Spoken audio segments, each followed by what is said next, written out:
Hi, folks, and welcome to the 22nd episode of the Vitor Vicente podcast.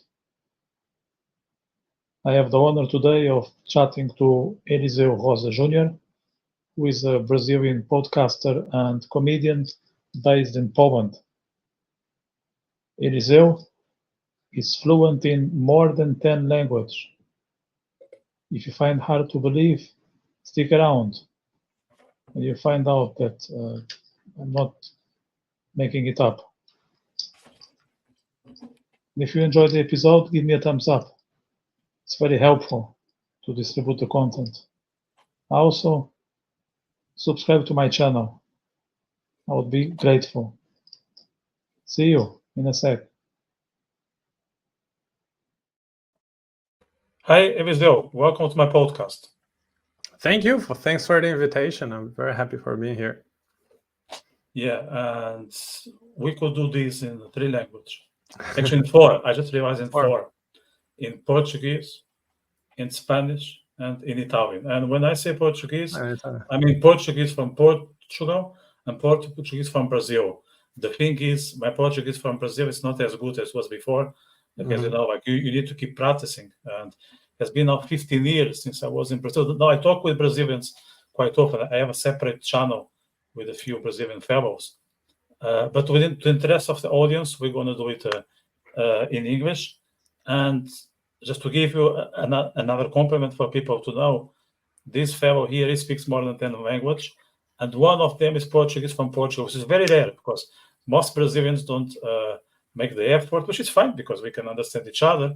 But when I was speaking to him, if I wouldn't know, before we start recording, if I wouldn't know he was Brazilian, I wouldn't notice. So that tells how talented he is. Are you tired of these compliments by now, or are you still very happy to, hear people saying these things? Well, I'm happy, but on the other hand, I feel that it's part of my mission is to tell people that learning a language is not as hard as people think. So I think that polyglottism is probably one of the most overrated skills. So people compliment, but I think at the end it's not as complicated as something artistic, I would say. So, as someone who speaks, was it like 13 languages, if I remember well, maybe more at this point, what would be your advice for someone who is very keen in learning a language, but they're hesitating whether they have the right skills or they have enough time? So, what would be your advice? Well, I think the first thing to bear in mind is the reasons. Like, do you have enough reasons and good reasons to learn a language? Because if you don't have, you will end up giving up. That's what happens to people. Usually, for example, you watch a Korean movie and very cool language. I would like to learn Korean, and then you start learning Korean a little bit, but that's just the hype, and the hype will go away after a few days, and then you will not have the consistency. And when you have strong reasons why you learn a language, then you will keep doing that even when you are not motivated, because you know why you want to learn this language. So I think this is like the first step you need to take into account when you want to learn a language, in my opinion. And I think method is probably the most important thing, and the method will change, as you said, depends on how much time you have, how much money you have to invest, how many languages you already know, where do you live, how much effort you need to make to practice a language. And so there are a lot of questions you need to find the answers for. But yeah, it's just a matter of finding the most suitable method for you. Yeah. So I would say that time and motivation are very much related. And what I mean by that is, if you are interested, you will find time because you put it at the top of your priorities. Like people say, I wish I would learn Italian. Yeah. Are you watching Italian movies?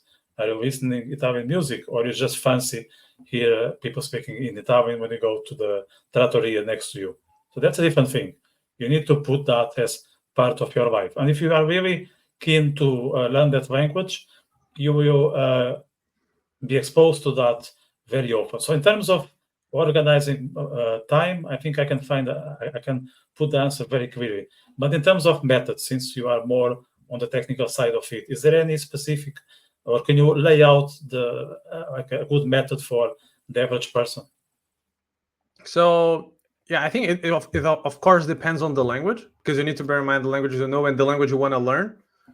So then you can set a little bit the method you want. So let's say if it's a language that is very different than the other languages you already speak, so you need to start improving your comprehension. And I usually take 1 week of preparation where I learn the basics. I learn some features about the language that might be different that I need to bear in mind. I take a look a little bit in the phonemes, the phonetics of the language, if there are sounds that I have never seen before. If there's a different alphabet, I try to find out if I can learn it quickly, or if I need to at least understand a little bit the logic or not, or if I would just need to memorize like Chinese characters, for example. So I take a week just to process all this information, to look for content that I will be using. And after that, I think one very important thing is to create a habit of learning every day, both learning actively and passively. I mean, it's like to have a learning session, and also to have moment when you will consume content in the language. And I personally, I'd like to focus on conversation. So I think for in none of the languages I speak, my goal was for academic reasons. So mostly it's for communicating. So for me, the most important was start learning the most frequent words and the most frequent questions. So I could start using these frequent questions already in the first conversations I was gonna have with people. Because in the beginning, people ask often the same things. I remember when I was learning Russian in my second year in Poland. I noticed that people were asking me always the same questions in the beginning. So where are you from? How long have you been living here? What do you do for a living? How old are you? And so on. And I learned the answer for all these questions. And after some time, when I was, for example, in Uber, I could answer all these questions. But that was all. And I remember my friends were impressed, and also like the driver was also, wow, you speak very well. No, I don't. I just learned how to survive the first interactions. But I learned once you learn you can go through the first interactions, then you already have a basis to start a conversation. And I think it's good to stick to the most frequent words, like the verbs, the most frequent verbs, the adjectives, the nouns. And because if you know, like there's a number, it will change a little bit according to the language. But if you know the 1,000 most frequent words, you understand around 75% of the language. And if you know the 3,000 most frequent words, you understand around 90%. Because the native speaker uses like not more than 4,000 or 5,000 daily, or even much less than that.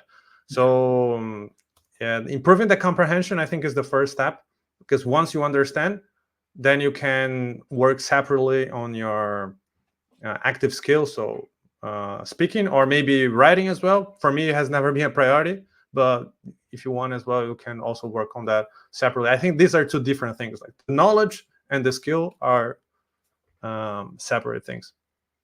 Yeah, I was just about to say, some people even suck at their own language, so they use a very limited number of words or sentences they memorize, and that's why they are so frequent, in the dialogue. So is it fair to say that learning a language is also knowing how people speak in that language?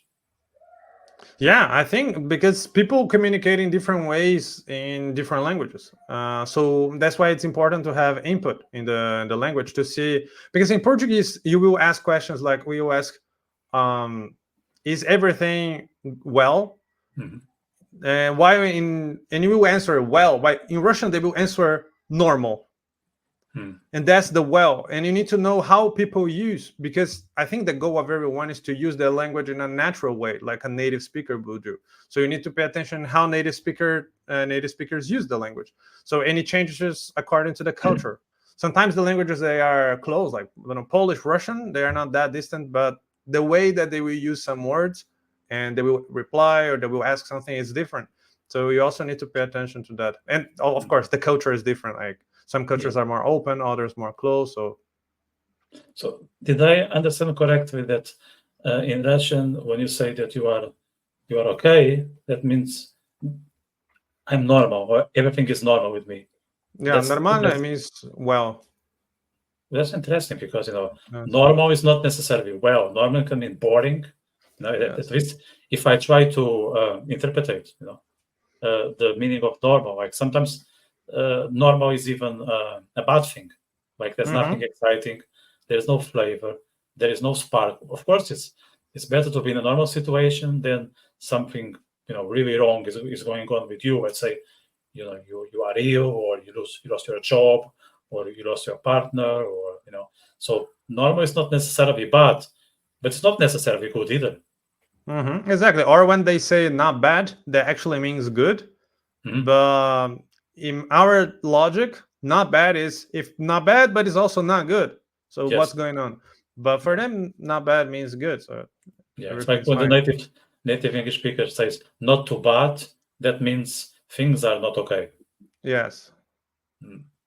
So when did you start to be interested in foreign language? Was it still in Brazil, or when you were already overseas? Well, I couldn't speak any second language until I finished school. Because when I finished school, I had a friend that had moved to Austria from Brazil. So how old were you when you finished school? Because that's very subjective. Yeah, I was 17. Okay. And I wanted to visit this friend of mine in Austria, so I decided to learn German. So that was my first foreign language. Of course, I had Spanish and English at school, but I couldn't speak none of those languages. And I remember I started learning German by myself, and it was the first time that by myself using a book. That actually is a very good book called Asimil. I noticed that I was making a lot of progress with the language. I learned more in 2 or 3 months than I had learned at school with the traditional method in English or Spanish for years. And I noticed, well, the problem was not me, because I always thought that I don't have a talent for language. So that was the moment when I realized, no, it's actually the method. Everything is a matter of method. So if I improve the method, I can improve my results, and I can learn a language better and faster. So 1 year later, I started learning improving also my English, then Spanish, then every year I was adding a new language. There was Italian, French. And then when there was a moment that my goal was never to be a polyglot. I just started learning like languages because I found them useful, cool. I wanted to have access to new languages. Also because I went to Europe for the first time when I was 18, and I saw how like the amount of languages you have here, and you hear, especially in big cities. In Brazil, we don't have this perception, because we hear Portuguese all the time. We consume content only in Portuguese. But when you come to Europe for the first time and you start hearing different languages all the time, you said, well, okay, I can communicate with different people in different languages, and the experience is different. And that was the moment when I started to think, okay, maybe I can start learning languages more for languages that I don't need to learn, just for hobby, just to communicate with people. Then So I would say that at this point, people out there are very interested in knowing what are those languages and how many you speak. So can you list them? Yeah. So my first language, as I said, it was German. Then I started like learning English again because I had at school. Then Spanish, and Italian. Then French. Then I started learning Portuguese from Portugal. It doesn't count in this in the number, but at your level it counts, because it's almost, I'd say it's a C. What's the top? It's C1. No, C1 is native. Yeah, depends. Like we were saying, the native speaker can have a different. So let's say native, and then second layer is you. Well, thank you. And then I started learning Polish, Catalan. After Catalan, I started learning Russian and Greek, but then I stopped learning Greek after 3 months. Then I started learning. Why? Yeah. Because I was learning both languages at the same time, Russian and Greek, and it was really hard to find people to communicate in Greek. While in Russian, I could find people every day to communicate in Russian. So I decided I will stick to Russian, and some months later I started learning Venetian, which is the language, one language from Italy that my part of my family was speaking, and I was interested in learning this language. Then I started learning Ukrainian after some time, Belarusian, and Serbo-Croatian. But with Serbo-Croatian, nowadays I don't remember a lot. I cannot have a proper conversation in Serbo-Croatian because I haven't been using that. But yeah, this has been the languages. I also started learning Mandarin Chinese some time ago, like a year ago. But after like 3 months, I went to Brazil. I lost a little bit of motivation. Then I started doing comedy, and my priorities changed. So, but these are the languages. So before we get into comedy, and I hope you're not tired of this, but probably you are. But I'm just going to ask you to be kind with me. Would you be able to squeeze 1 minute of you speaking in those languages, just for the record, if you don't mind? Yeah, sure. And you can cheat because most people won't be able to know if you are speaking properly or not. So, floor is yours. So, ja, okay, my first language. Also, ja, meine erste Sprache, meine erste Fremdsprache war so die deutsche Sprache. 2012, glaube ich, also habe ich angefangen, Deutsch zu lernen. Then I started learning English. Like I had a school, but it was not very good, and I wanted to actually start communicating in English because German was not enough. Después yo empecé a aprender español también. Bueno, en Brasil hay oportunidades, si buscas, hay oportunidades de hablar español. Hay mucha gente de Bolivia, de Perù, de Venezuela, entonces también es un idioma utile. Dopo ho iniziato a imparare l'italiano, che oggi è una delle lingue che parlo meglio, cioè ho vissuto in Italia dopo, sono andato lì e ho lavorato lì. J'ai commencé à apprendre le français aussi. Je travaillais dans une école et là, j'ai parlé toutes les langues que le français. Et il y avait un cours, je commençais à apprendre le français là. Et oui, ça fait 8 ans, je crois. Potem 4 lata temu przeprowadziłem się do Polski i zacząłem się uczyć języka polskiego, bo tak chciałem rozmawiać z ludźmi, bo kiedy mieszkałem w Wiedniu, nie miałem takie dobre doświadczenie w Austrii i myślałem, że w Polsce chciałem się uczyć języka. Vaig començar a aprendre català. Ara no parlo molt bé català perquè també no tinc moltes oportunitats per parlar català i vaig començar perquè vaig veure una sèrie a Netflix que es diu Marlí, que m'agrada molt i vaig començar a aprendre aquesta llengua. Потом я начал учить русский язык, потому что в Варшаве, в Польше очень много людей говорят по-русски. И я думал, если я говорю по-русски, я могу говорить с много людей. И я думаю, я был прав. І потім почав вивчати українською. Зараз я дуже забув, тому що я слухаю українською, але я не часто розмовляю українською. Зараз я хочу вдосконалити свою російську. І тому українська мова не пріоритет для мене. І почав сам учити сербський, але заборавив сам. Sada не можу pričati сербський, але мало розумів. І почав вивчити білоруську мову. Я Зараз я не часто розмовляю по-беларуску, але я слушаю беларуску, я глядзю тэлевізію по-беларуску, напрыклад. Но моя дзяўчына з Беларусі, таму я думаю, гэта цікава, если я добра размаўляю таксама по-беларуску. These are I think 13 languages. I think I haven't forgotten any. Yeah, I try to count. I would maybe be able to tell you thank you in most of this language, and I would be happy with that. That would be my that would be my objective out of that. No, that's fantastic. Like I don't know how to tell you, the impressed I am, especially that you just switch from one language to another. Oh, that's hard.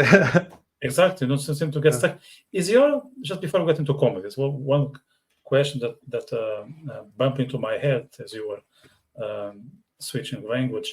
Does your brain change when you speak language? Do you feel you are a different person, and how is that happening within you? I feel a little bit, but it depends of the amount of input I had in the language, because I noticed that when I speak, for example, Italian, I behave different because I emulate the behaviors I was seeing in Italy when I was living in Italy. So I emulate the words, the way my friends speak, and the body language, and so on. So also the topics that I talk about might be a little bit different. That, especially, I think in Italian, maybe is like a good example that my friends, I speak with them only in Italian, my Italian friends. So I don't know them in English. So I don't know how they speak English. I might have heard, but I know them only in Italian. So that's the reference I have from them. And I absorb all of that in my Italian personality. So let's say. And I think, yes, I'm a little bit different in every language. The vocabulary, the experiences I have in different languages. So, for example, I remember when I was working with IT and I was working in German and French. And once I had a call from a client that he was Italian, and I tried to speak in Italian with him. Even though my Italian is very good, I had never worked in IT in Italian. And I didn't know how to say some things. And that was hard for me. I needed to switch back to French, I think. Because I had never experienced Italian in that field, and that happens. So, for example, I think I had never had my hair cut in English, I believe. So I always have my hair cut in Russian or in Polish here, and that's something that probably I might be interesting for me if I do it in English or in other language. And so all these experiences, we collect different experiences in different languages, using different languages. And some languages you experience some things, and in others you experience other things. So, and this shapes the personality you build in each of them. Yeah, not only the personality, the hair. We just find out the hair is also shaped by the language. So, one more compliment to your hairdresser. I like your hair. Thank you. So let's go into comedy now. So I can see you are all about communication because you have a podcast, you are a polyglot, and you are a comedian. And these are different kinds of communication. So you are a people's person for sure. So what happened to you? What was wrong in your life to end up doing stand-up comedy? Well, I always wanted to do stand-up comedy. I always was a big fan of stand-up. I started writing jokes by myself for a long time, but I never performed them. I was even telling my friends, I have jokes, I've been writing jokes, but I never performed. And I decided to try. Once I went there, I didn't have the possibility to an open mic. They already had enough people. And then after some time, it was like December last year, I went there and I did. And my first time was really good. But then came what you said. I think after all, I'm a communicator. And some of my friends that started doing comedy, sometimes they have good jokes, but they are still not used to communicate. They're not used to talk in front of people, to be on stage. And I had this advantage because I already had experience doing that. And it helped me to develop quicker my skills in comedy than other people. Sometimes other people, they have also other skills, for example, that I didn't have. For example, theater people who were doing like theater animation and something like that, they had some skills that I didn't have, and we see that it also helps them to develop their comedy skills. But I also always I wanted to transmit different messages through comedy, through jokes, to make And people why laugh. comedy and not any other, I don't know, genre? I like comedy because that's how I feel the most creative. That's how I feel that I can express my thoughts the best. Like when I say something, sometimes indirectly, I didn't say exactly with those words, but I make the person understand that through a joke. And I'm very happy. I'm very satisfied doing that. I have been always like that. And I wanted to put it out. I had a lot of this feelings that I wanted to transmit through comedy, and at least for me, comedy was the best way to do that. So we talked about differences between Eliseu speaking English and Eliseu speaking French or Italian or all the other 1 million languages, because there are also difference between the Eliseu, the everyday Eliseu, and the Eliseu that is on the stage, and the Eliseu that is now with us on the podcast. And if there are differences, what are those? Well, yes, I feel that, for example, when I talk about languages, that's something that I've been thinking a lot about. I'm used to talk about languages, but in a very serious way. So I don't have a lot of jokes about languages, even if it's a big part of my life. But when I'm doing comedy, I'm approaching other topics about me, about my life, about what's happening around me in Poland or whatever, but in not in a serious way. So you will see a different side of me. And I think like humor has plays. So maybe the limitation is the play. So when you are on stage, you are in a comedy club, you can say different things in a different way. So people are already prepared to hear it in that way, to make an effort to understand them in that way. While I'm in an interview, of course, I can say a joke. It's okay. But that's not the goal. And I need to the way that we need to communicate is different, and you need to learn how to communicate in different ways. It's like clothes, right? We need to change clothes according to the occasion. So as a comedian, I communicate, but through using different tools, which are comedy. And as a podcaster, I communicate using like talking, or not say serious, but more direct and more trying to create this relatable feeling with people, like this conversation. Why in comedy it's a little bit different. So yeah, I think it's a little bit of a character. I will not say it's 100% of a character, but we develop a little bit of it. Maybe 20% is a character that we are changing.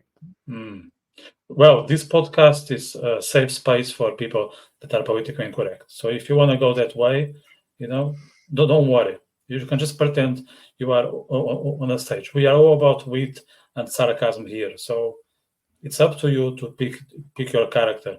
And I would like to ask you, now that you're talking about talking wild and tell things that people don't want to hear, what are the challenges of doing stand-up comedy in these sensitive and sanitized times? Well, I think it depends on a lot of things, because what I do is I do stand-up comedy in English for non-native speaker audience.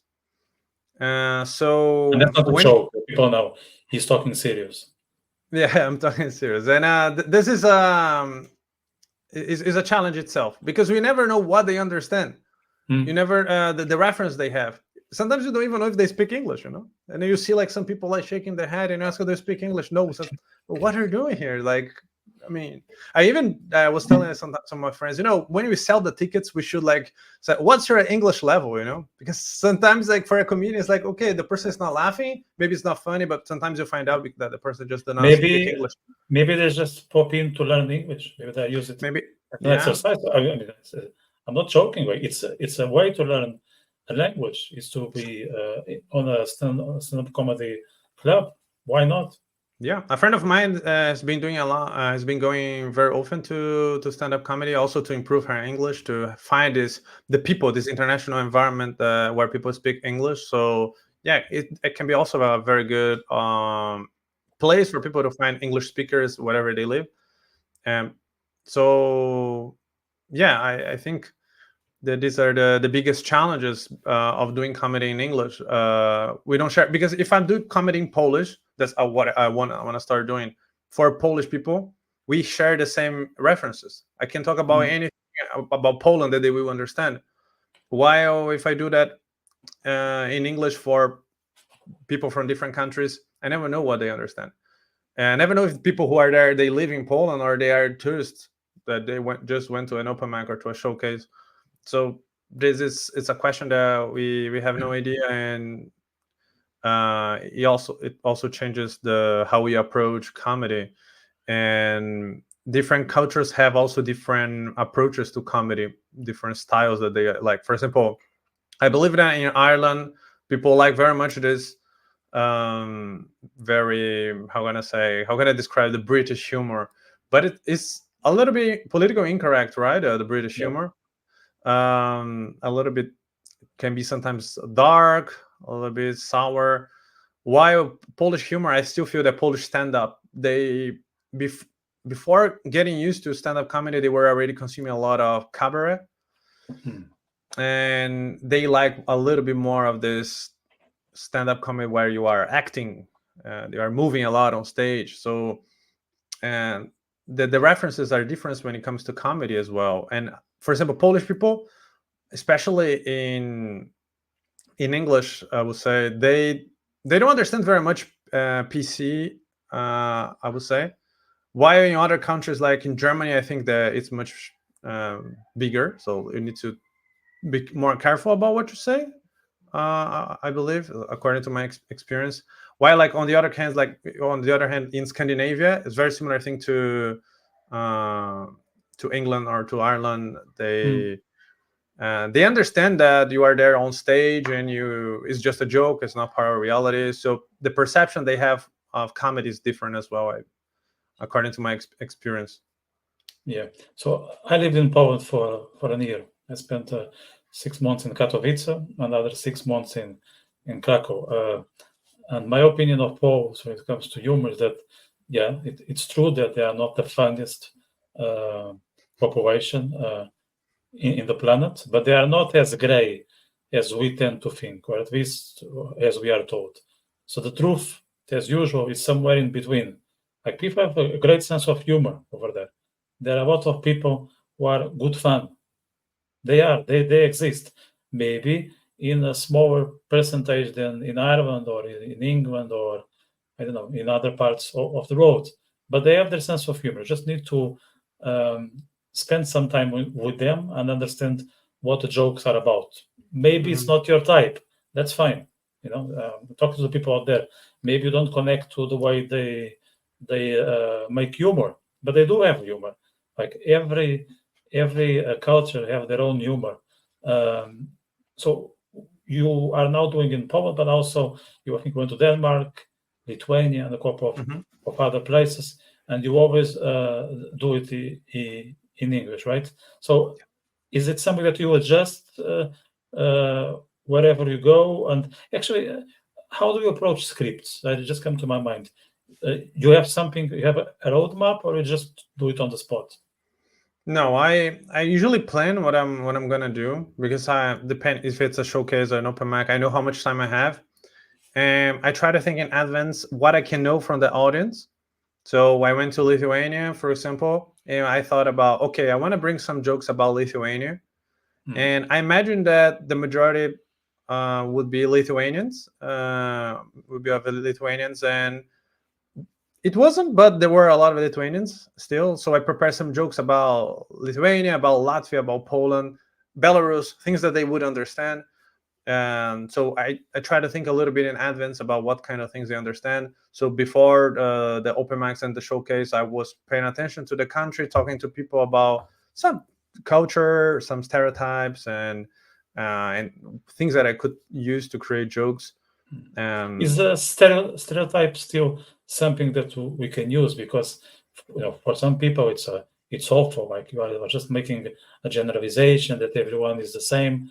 But it seems that in humor it's still a valid element. Yeah, sure. I think because people understand that in most cases, it's just comedy, that you are not talking serious. Now, recently I made a joke in Lithuania that I even published that. And I say that, I live in Poland, and please be patient with me because I'm not used to performing in front of friendly people. That's just a joke, but Polish people like that. And I receive good feedback from Polish people because of this joke. And they know that I'm not talking seriously, that I find that Polish people are not friendly. It's just a little bit of the stereotype that some people come here and they have not the best experience with them.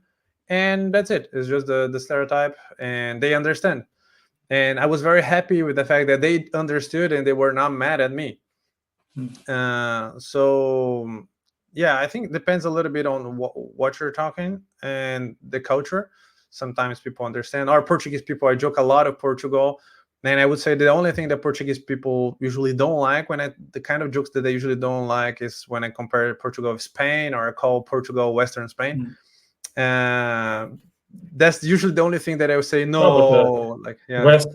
Western should be a compliment, because in Europe we have this preconception that everything Western is better, or it's more developed. No, I mean that's still very much in people's minds, that the Western part of Europe is ahead of the Eastern part. It's not exactly like that. Nowadays, it was say like 10-15 years ago, but this is still present. So if you tell to a Portuguese person that Western Spain, they would think it's wealthy Spain. Well, I think that many countries, they have that. If they have like a bigger country close to them, sometimes they are like tired of being compared, like Poles and Russians, for example. And I think Portugal, Spain, a little bit of that as well, or maybe Belgium and France. Ireland and England. Yeah. So that they have a little bit of this complex, and sometimes they just don't like these jokes. And I understand, but it's just a joke. Also, with the fact that sometimes when I say this joke, I'm joking more with the fact that people here sometimes don't know that Portugal speaks Portuguese, than actually the fact that Portugal is a province of Spain. I'm Portuguese, so for me it's obvious that I know that. I also lived in Hungary, and I remember asking the Hungarians, where does Eastern European start? So it wasn't asking, you can relate to that as someone living in Poland. And I'm sure the Polish also have a funny answer. So this was a question that myself and my best friend back then, when I lived in Budapest, he was a Spanish guy. And we asked the Hungarians, so can you tell us, like, where is the exact border between West and East? First, they say they are Central Europe. Okay, fine. You are Central Europe, you can take it. No problem. We're not going to dispute that. But where does East start? And they all say Romania, because the Hungarians don't like much the Romanians, and vice versa. And my Spanish friend joked immediately, saying, okay, so then from me, Western Europe starts in Portugal. Based on that conception. So it's funny how they do it. But another interesting thing that I believe that you guys have, you comedians, I think you have a what I would call a license. So when you are on stage, you are able to say things that we are not, or we can, but we are going to pay a price for it. Like you could joke about the Polish people, return to Poland, and we are having this podcast from your home, not from a hospital. So they didn't take it that seriously. Yeah, that's true. But also, when you have the microphone and you're on stage, you also have some responsibilities about the message you're transmitting, the things you're saying. Sometimes you want to make a joke that is a little bit edgy in your mind, but actually the joke ends up being crossing the line, and you are taking this risk. And not always people understand that the comedian is taking this risk, and sometimes can make this mistake, can cross the line, but it's not the intention. So yeah, I think that sometimes because we create sometimes a character, some comedians do a character, or we create the environment for comedy, we can say things that usually people cannot in different environments. But on the other hand, we have bigger responsibility transmitting some message because people are paying attention. And I believe that when I'm transmitting a certain message through a joke, using a joke as a tool to transmit something, people observe it without noticing that they are observing it. And I'm responsible for shaping a little bit the idea of whatever they think. So I think on the other hand, we also should be a little bit careful with what you say, depending on what it is, to not spread misinformation. Depending on if you want to sometimes say a joke that you want to show a fact as a premise, and then you are going to joke about it. If this fact is wrong in a way that can be like a prejudice towards someone, and then you might be able to, you might have to apologize later or stop doing this joke. Even if you think the joke is great, sometimes look, this joke has no space here, should stop doing that. So yeah, I think that is a little bit both sides. But that is afterwards. So for those occasions when you let's say cross the line, or you make a joke that people don't relate to, in other words, when you fuck it up, how do you get back on track during the event? No, we usually plan, for example, if it's an open mic and you are testing jokes that you have never done before, some tips that some comedians, experienced comedians, they give is to have a strong opener and strong closing. So in the middle, in between, you can test things. So you know that what's in the beginning and what's in the end is gonna work, and that's the first and the last impression are still good about you. So if you know that what you wanted to test didn't work, you know that what's gonna come at the end of the set is gonna work because it's something that you already tested and it works. So of course, sometimes something that usually works doesn't work for whatever reason, but it's part of the day, the context, the way you delivered, or how warmed up was the audience. There are a lot of factors, and well, we have some good days, we have some bad days, and that's it. Then we are aware of that. Yeah. So let's get into your podcast. I think it's called LingoCast. Yeah. LingoCast, so how many language you need to speak to qualify as a guest to be in that podcast? Well, recently, because we haven't had a lot of time to record and added new episodes, we have been choosing people that usually are recommended, because at the end we always ask someone to recommend someone else, and we usually end up in this bubble, like one person recommend the other one, and there it goes always. So it's more a little bit about if you have something interesting to say or to share that we believe that can be useful for the audience, and like a method, or if you have been doing a very interesting job with a language, or with a method, with a platform you created, with a new book you released. I think it's something that you can use the platform to share. You can use LingoCast to share that with people, to reach more people, because the goal of the podcast has been always help people to understand language learning and find the best method for them. Like to have input, like different kind of methods, so they can choose, okay, I would test this one, I think this one fits well to me. And that was the initial goal. So I want to have a diverse amount of input for them. Yeah, it doesn't have to, I'm not always looking for polyglots. Sometimes I have content creators that speak 1 to 3 languages, and that's fine. So that's good news for the people out there who don't speak Japanese or Jamaican. They still have a chance to be in your podcast. You don't need to grab your Japanese dictionary if you wanna, or grammar if you wanna join Eliseu podcast. So put it back, on the wardrobe. 100%. So also, because many linguists don't speak many languages, right? They learn a lot about structure of languages, about language itself, but because of that, they end up not speaking many languages.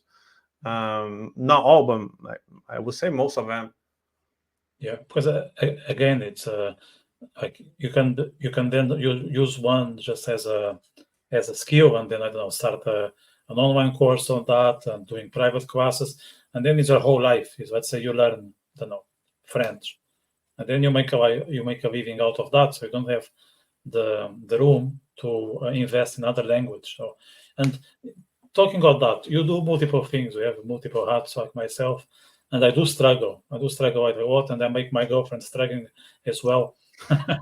So, how do you manage that? You know, having so many activities, and being good in all of them and keeping on track. Well, I think this is the hardest part. Like, of course, when I reached the highest point in languages that I could speak and have conversations in 13 languages, it was hard. Like, I didn't have enough like time to find to have a language partner to practice all these languages during the week, to have input in all these languages. I could do that, but I needed to abdicate of other things in my life, and then you need to set priorities. And for example, comedy has grown a lot, and I said recently that comedy is above the languages in my life in this moment, and also above the podcast. So you need to decide what's your priority, what you want to come first or not, and it's about making choices, and the choices you make. To be at the top of the priority. Was it your choice, or was it something that life dictated you? I think a little bit of both. I mean, the way that comedy has grown, and the way that I feel well doing comedy, and how I feel satisfied with myself as a comedian as well.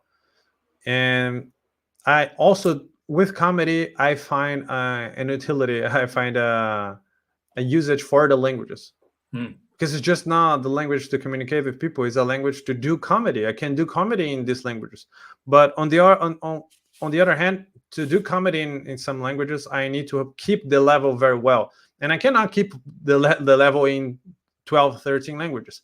So I needed to make a choice about what are my priorities. So I selected 6, 7 languages. So these are my priorities.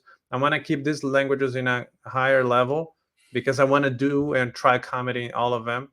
And that has been also a change for me. Like, there are some languages that I'm not actively consuming content. I don't have a language partner because they are no longer a priority for me in my life. I needed to make this choice. I want to try doing comedy in different languages as well, but yeah, and then comes money as well. It's a problem that we all have. I make money from comedy.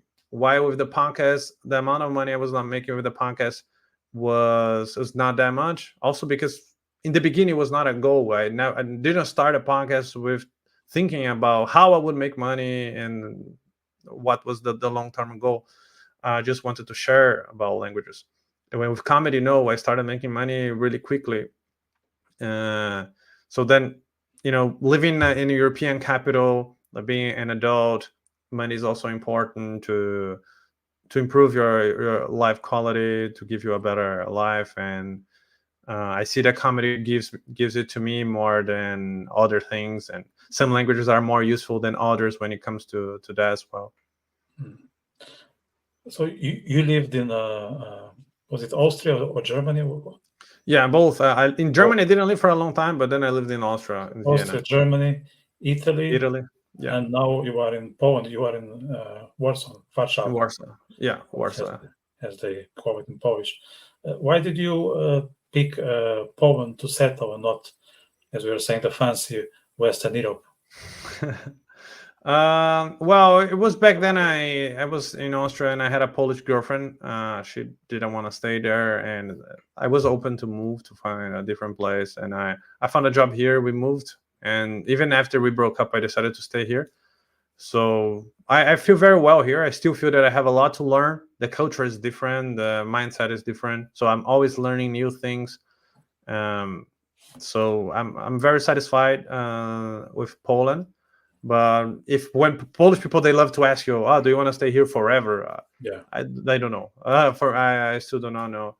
Of course, Poland has become my home, but for the future, I don't know if I will stay here. It depends. I'm open. For how long are you in Poland? I've been living here since 2020, so almost 4 years already. Yeah, 4 years, but well, there was COVID. I think COVID counts, every COVID year counts as half. Well, I think Poland did well with COVID, I would say. Also because like the lockdown concept was something that they already had. They were just calling it winter, right? So for them was not something like they already, even after COVID or before COVID, social distance was something normal for them, right? Exactly. Yeah. So yeah, so they could teach the world on how to go on lockdown, because it's just daily life. I remember when I moved to Poland, I arrived. I don't remember what was the bank holiday, but it was a bank holiday. I think it was what they call it, how is it in English? Corpus Christi. Something. Corpus Christi. Yeah. Corpus Christi. No, yeah, Corpus Christi. So it just happened. It was that day, and the company I was going to work for, they rent me an apartment on the 10th floor, and they gave me the key, but no one told me which apartment was on the 10th floor. There were maybe 4 of them, so I had to try to open all the doors, like literally. At some point, and everybody was at home, because what happened in that part of the world, in Poland, in Hungary, when it's bank holiday, people don't go out or sit on the cafe. No, people stay at home and clean. They think it's great. There's nothing better than a long weekend cleaning the house that was cleaned last bank holiday, which was typically last month, because there are plenty of them. So they just keep cleaning all the time. And I'm not that dirty. You can see my place. So they are really obsessed with that. So I had to open all these doors, and of course I picked the wrong one. Thank God nothing happened to me, but I was not expecting to see them at home. I thought it won't be a problem. It's bank holiday. Everyone is out and about. No, I was wrong. And another funny thing of bank holidays in Poland, that was in Katowice. So I had nothing to eat, because I arrived. I was living in Ireland back then, and I returned anyway. And I was told there was a shopping mall next to where I was going to live. I said, no problem, I'll be sorted. I go to the shopping mall, and I can pick up some food. The shopping mall was closed on a bank holiday. For bank holiday or Sundays. Yeah, you need to get used to that. So I was even joking if my girlfriend was telling me, no, people are naming their children now with something that they love. And I said, if I would have a daughter, I would name her Niedziela Handlowa, like the working Sunday, because this is the moment I love. They happen from time to time, and it saves our lives here.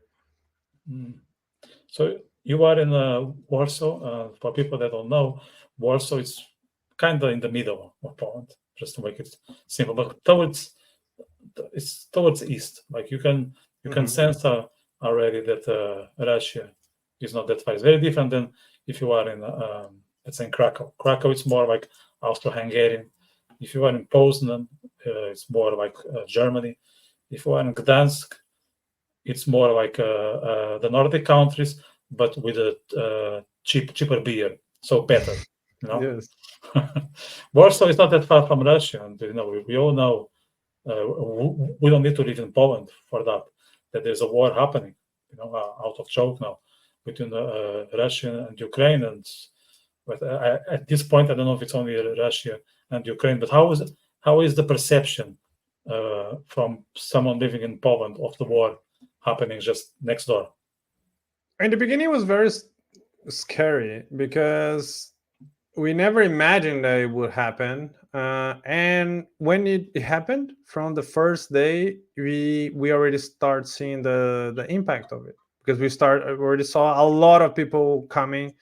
I worked as a volunteer in the train stations, and I could see the trains coming, like packed with people, sometimes in very bad condition, like and people, they were very scared. They didn't know if they would find a place to stay here, or some people had family, others didn't, and the life simply changed, even for us here, from one day to the other. It was something new. No one was prepared for that, and honestly, I didn't expect it would happen. it happened, but yeah, our life changes. That changes the costs because of the housing, like the market, real estate market changed a lot as well. Like the amount of money we used to pay when I moved here in 2020, and the amount of money we pay now for rent is we pay twice more. So it changed, and I think it's I didn't expect it would happen, and I think I took it just like, okay, it's just like Russia threatening someone, and it will not happen. Are you guys concerned with the potential escalation of the war? I think the people here are quite calm when it comes to like potential escalation, because with the fact that we have NATO troops in Poland, we believe, and I believe as well, that Russia would not start a war against NATO, because I think it wouldn't be a good decision for Russia. But no, it can happen. We never know what are the same way that we didn't expect to happen in Ukraine or in Georgia, or it can happen. We never know. So I think if it happens, I think we might be like better prepared in terms of how to deal with the situation than when it happened in 2022. Yeah. Still on a sad note, is there anything you miss from Brazil, and is there anything you don't? Well, there are some things I miss from Brazil, especially food. I would say, like the vegetables and the fruits, mostly the fruits, and that's the difference is huge. Yeah, like for example, watermelon here, I usually say that is just the water. They forgot about the part of the melon because it doesn't have taste. Of course, there are good fruits like the berries that we don't have in Brazil, that they are nice, but I mean, I think the food and my friends, my family are what I miss the most. I miss the sports environment as well, because in Brazil we all watch sports and it's a big thing. Like you go to work on Monday and you talk with your colleagues about what happened on weekend. Yes. And here in Poland, of course, there's some people who love, but they're or you like, go on a sick leave because your team just won the trophy and you are fucking hungover. Yeah. So everyone knows that, and you just pray that your boss supports the same team, because otherwise, yeah, you might not have a job when you return on Tuesday. exactly. Or you're on a sick leave and then you are hiding yourself in the stadium because the camera cannot show you. So yeah, in Poland, I don't see it that often. Like most of people I know, they're not very interested in sports. So it's something as well that I miss, mostly because I was used to that in Brazil. Yeah. But if there's something I don't miss in Brazil, I think mostly how dangerous Brazil is. I got used to live in Europe and to live in a safe place, to not think about that I can be robbed at any moment, or that I will not come back home because of security reasons. And it's a very good feeling to walk around and know that you can just enjoy. You don't need to be watching around everyone who is crossing the street, walking behind you, or you just can enjoy. You can think about the jokes. You can take a walk and really enjoy, get to know the city walking around, and this state of peace for me improves a lot of the life quality, and that's something that I totally do not miss from Brazil. Yeah, no, it's night and day, like really night and day, and because we are comparing to Poland, and Poland is quite safe. It's probably one of the safest places in Europe, I would say, especially for women. Like gender violence on the streets. I'm not saying like closed doors. Closed doors, I think, is like everywhere else. But gender violence, like in terms of rapes and that kind of stuff, in Poland, they are very low in comparison to other parts of Europe. Like the whole, let's call it Central Eastern Europe, it's very, very, very, very, very low. So, like, if you are coming from Brazil, you feel the difference. But even for men, it's quite safe. The foreign men, they can have problem, but still, like it's nothing. If you think that when you are in Brazil, like someone can point to a gun anytime. You cannot open the car window when you are on the traffic lights. You shouldn't reply WhatsApp message on the street. You need to walk into a store. Of course, this is not the whole Brazil, but it's like the main big cities. From which part of Brazil are you coming from? I'm from a city 100 kilometers from São Paulo. It's called What's the name? Campinas. Oh, yeah, I know. Yeah. Yeah. So it's, I think, the second biggest city on the state. It's like Warsaw, more or less, size. So, I'm actually going to Brazil in September. Yeah, it will be my fourth time. First with my girlfriend, so it's almost like my first, because the experience will be very different coming with girlfriend. Though my first and second time in Brazil was with my ex-girlfriend, who was Brazilian. So so that was a part that I was there on my own, not all the time, but I went there on my own, if you know what I mean. And I tell her that I know Brazil. I was there. I have plenty of Brazilian friends. I speak the language, but doesn't mean that I know it all, because we go to three parts of Brazil where I haven't been. Plus, the last time I was there was in 2009. So how much the country has changed since then? Well, I would say, well, it's hard to say, because I haven't been to. I was in Brazil in November, December last year, and last time I was in Brazil was in 2019, I think. Before that, and I noticed some changes, some positive ones, some not that positive. I noticed like a lot more homeless people, especially in São Paulo city, probably due to COVID. So COVID still impacted a lot people's lives in Brazil. But the security problem, according to the statistics as well, São Paulo got worse in the previous years. And I even heard a comedian saying, a famous Brazilian comedian saying, São Paulo is becoming my worst nightmare. It's becoming Rio. Because if you're from São Paulo, the reference of the extremely dangerous city is always Rio. And I'd say that joke is also a way of poking Rio, because you guys, Rio and Carioca, people from Rio, and Paulistas from São Paulo, you don't really like each other.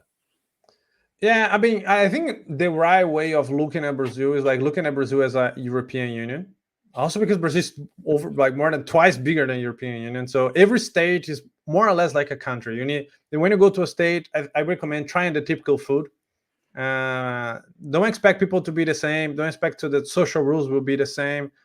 I think it's good to try to learn a little bit from each of them, because they look different. The accent is different. The cuisine is different.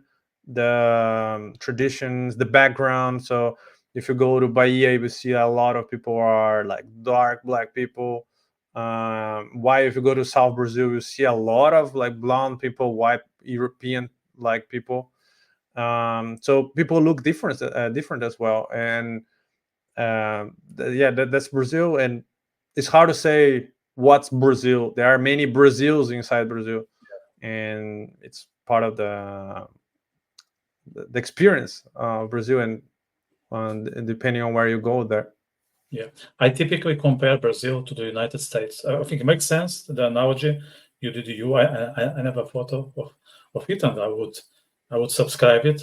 But I typically compare to the US, especially like in terms of size, and also in terms of mentality. And this is a kind of a compliment to Brazil, because like both Americans and Brazilians, they tend to be exaggerated. Everything is big. Everything is everything doesn't have the size that it seems. Like people tend to sell it differently, whether it's a good thing or a bad one. There is some like on the Cazuza song, the exaggerated. That for me that tells the Brazilian soul. I'm a big Cazuza guy, though I'm more into São Paulo than Rio, but I think Cazuza really represents well what is a Brazilian. And actually, I was watching today a fraction of Chris Williamson podcast. He's British and he's now living in the US, and he was interviewing another British guy based in the US, and they were asking we were discussing what are the difference between US and UK, and I was listening to those two guys, and like everything you are saying about US, I would subscribe and apply to Brazil as a Portuguese person, because it's like that thing that I said that there's a like it's a huge country, like both Brazil and US. It contains marvelous things and things that are pretty awful, I would say. That's very typical on both. Like America can provide us with like fantastic artists, initiatives that are admirable, but then some individuals and some laws that are, deplorable. And I would say in Brazil it's more or less the same.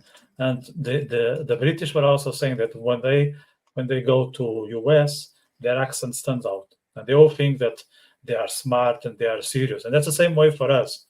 Like if I go to Brazil and I speak Portuguese, obviously, because of the way I speak, it always seems that I'm being philosophical and I'm being very conscious of what I'm saying. So, for instance, if I want to say a joke, I need to make an extra effort because I don't sound funny because of my tone. So I need to put extra energy on that. It's very, very, very curious. Just to wrap up, now that we are now more than an hour, and then I have the impression, man, I could be talking to you forever. But yeah, well, we need to close it at some point. And I know there's Zero Cup, which is something you also follow. And I'm sorry that Poland is out. I was cheering for Poland. Poland is one of my top countries because I live there, so I cannot let it go. And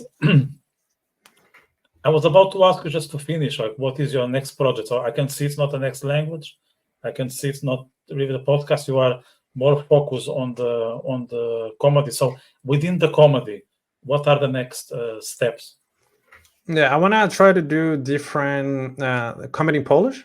That's the next step I will make, and also to try different kinds of comedy, not only the stand-up comedy, but to try to do humor, like create sketches, videos, one-liners in videos. So try to do different kinds of comedies. I think also it's good to have a different repertoire as a comedian.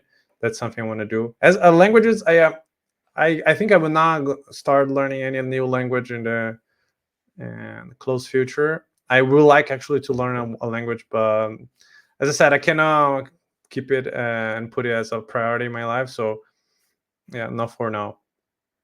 So we had the opportunity to talk to Eliseu in English. So I just want to ask you, among the Eliseus, which are 13 or 14, the English in terms of craziness, where is he on the rankings? Just to tell people what kind of Eliseu we had here. Well, I think this is the most, like, the diplomatic one, because English is the language that I use on my daily basis. Crap. Yeah. I should have learned another language to talk to you. So yeah, this is the language I talk to my girlfriend, for example, that I use at work. So why, for example, Portuguese is not a language that I use at all at work, or usually most with friends and with family. So when I'm talking Portuguese, I feel more free because now I don't want to associate this language with any professional background, just with friendly environment with friends, family, and comedy. Consume a lot of comedy in Portuguese. So yeah, I think my English version is still a little bit grumpy, I would say. That's my comedy a little bit, like complaining and criticizing things. Yeah, no, I totally relate to that. Like up to maybe 3-4 months ago, the number of times I was speaking Portuguese in a month was nearly none. Like seriously, nearly none. I'm talking to my parents on WhatsApp. That was it. And my Portuguese was going down the hill to a point that when I was speaking English, my mood would improve, because mood is always related to confidence. Let's say if you are not very aware of what you're going to say, chances are that you are not going to be funny, because you are very concerned how how you sound. So at some point, I remember being at home in Portugal and telling my sister, whom I talk in Portuguese, obviously, I'm happy that I'm talking in English, whereas in Portuguese, I sound very grumpy. And it was kind of a joke. And she said, yes, you do. And it was not a joke.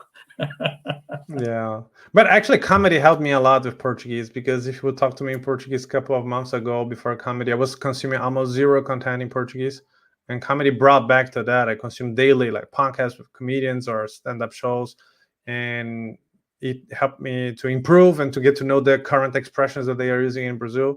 And yeah, before I was talking with Brazilians and they were like, "Wow, you speak Portuguese so well. From which country do you come from?" And now it is not happening anymore. So I'm happy, thanks to comedy, that my Portuguese got back to normal. Yeah. Look, so I just want to thank you and say obrigado, gracias. As if I remember of them, dziękuję, spasiba, merci beaucoup, grazie. I don't remember how is it now. Gracias for the Catalans, or merci. Or merci, because they want to sound very different from the Spanish. But anyway, I don't want to be cancelled by the Catalans on this, on this podcast. Thanks very much for that. It was a great pleasure. And I hope your comedy goes well. I think you have a fantastic sense of humor, and people can have a great time listening to you. So if you are around, I won't hesitate to attend your show, or if I'm around, I won't hesitate to attend it either. So, and I will put some of your links on the description, that people can notice if you are around or not. If they hear someone speaking more than 7 languages, for sure it's you, because I don't think there are many of them in the planet. There are many. We just need to find them in their right place. Yeah, they all gather together in some secret. It's some kind of mafia, guys. Just so you know. So I'm not sure if you should approach them or not. They probably are going to make fun of you in some language you don't understand. Yeah, it's a secret club. Yeah, let's keep it secret for now. Yeah. Good. So thank you for the invitation. Yeah, it was a pleasure to be here. I'm really glad to have this talk and to be talking about many different topics: comedy, languages, podcasts, and much more. Yeah. Sure, it was a great pleasure. All right, have a good one, and keep in touch. Take care. Bye. You too. Bye-bye.